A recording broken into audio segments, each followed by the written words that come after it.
Normal नान तो हम generally बनाते ही रहते हैं, पर आज मैं उसका एक डिफरेंट वर्जन बता रही हूँ। आज हम बना रहे हैं आलू नान। और ये वाली जो आलू नान हम आज बना रहे हैं, ये हम बिना ईस्ट के और बिना तंदूर के बना रहे हैं।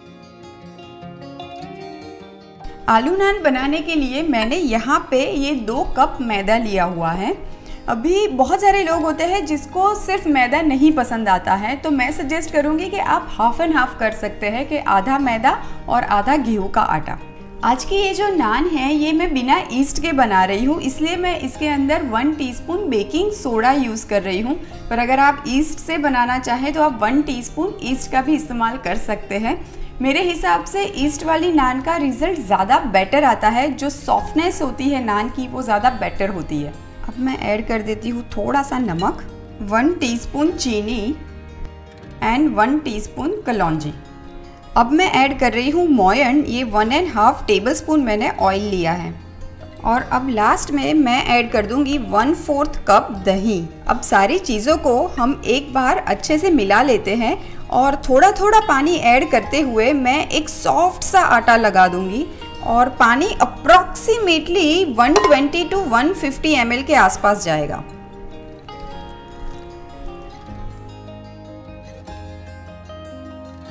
अब ये देखिए एकदम ही सॉफ्ट आटा बनके तो रेडी है। मैं थोड़ा सा तेल लगा लेती हूँ ताकि ये चिपके नहीं।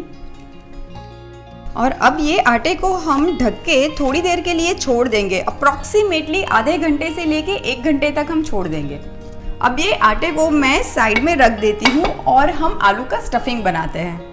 आलू का स्टफिंग बनाने के लिए मैंने यहाँ पे ये मीडियम साइज़ के 2 आलू लिए हैं। और आप देखेंगे ना कि मैंने इसको ऐसे कद्दूकस कर लिया है ताकि हमें लंपी आलू ना मिले। और अब ये आलू में मैं ऐड कर देती हूँ थोड़ी सी हरी मिर्च। तीखापन आप अपने स्वाद के हिसाब से एडजस्ट कर सकते हैं।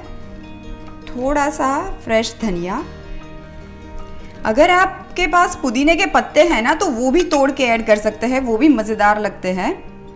और अब मैं ऐड करूँगी 1 टीस्पून जितना अनारदाना। ये कूटा हुआ अनारदाना है, दरदरा सा कूटा हुआ ये साबुत वाला धनिया है। ये थोड़ा सा हल्का सा रोस्टेड है, ये 1 टीस्पून ऐड करेंगे।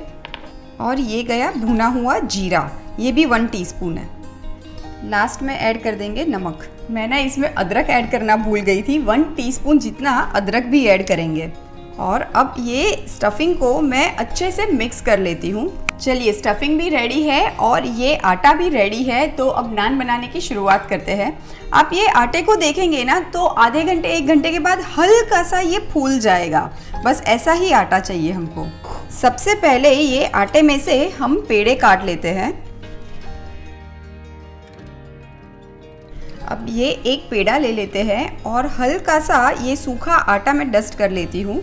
और ऐसे हाथों की मदद से हम थोड़ा सा फैला लेंगे। और अब ये जो स्टफिंग है वो आप जितना भर सको उतना लेके हम ये सेंटर में लेके भर लेंगे। मैं अप्रॉक्सीमेटली 1.5 टेबलस्पून जितना स्टफिंग ले रही हूँ। और जैसे कचौड़ी बंद करते हैं ना, बस वैसे ही हम ये पेड़े को बंद कर लेंगे। अब थोड़ा सा मैं सूखा आटा वापस से डस्ट कर लेती हूँ और अपनी हाथों की मदद से ये मैं नान को फैला लेती हूँ। आप चाहो तो हल्का सा तेल वाला हाथ करके भी आराम से नान को फैला सकते हो। और अब इसी टाइम पे ये नान के ऊपर मैं ऐड कर देती हूँ थोड़ा सा फ्रेश वाला धनिया। थोड़े से ये प्याज मैं ले लेती हूँ, ये टोटली ऑप्शनल है। और ऐड करेंगे सफ़ेद वाले तिल। और अब वापस से हम फैला देंगे। अब ये मैं हाथों की मदद से ये नान को थोड़ा सा फैला लेती हूँ। ये नान ना बहुत ज़्यादा पतली नहीं बनेगी क्योंकि हमने इसमें अच्छा खासा आलू का स्टफिंग किया है।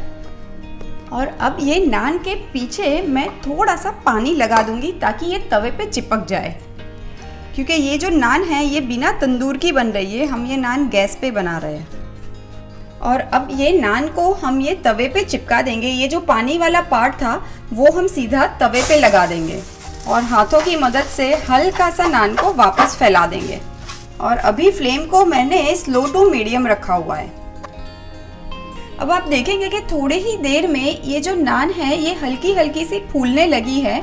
बस वही टाइम पे हम तवे को पलट के नान को सेकेंगे सीधा आग पे।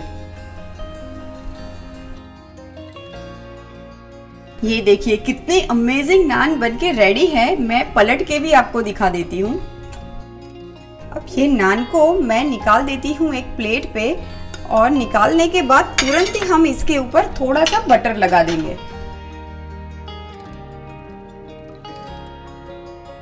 ये लीजिए गर्मा गर्म आलू नान बनके तो रेडी है।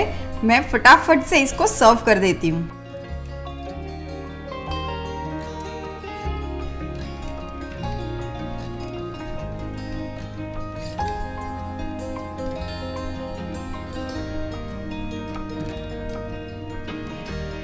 तो लीजिए तैयार है गर्मा गर्म आलू नान, जिसको हमने बनाया है बिना ईस्ट के और बिना तंदूर के।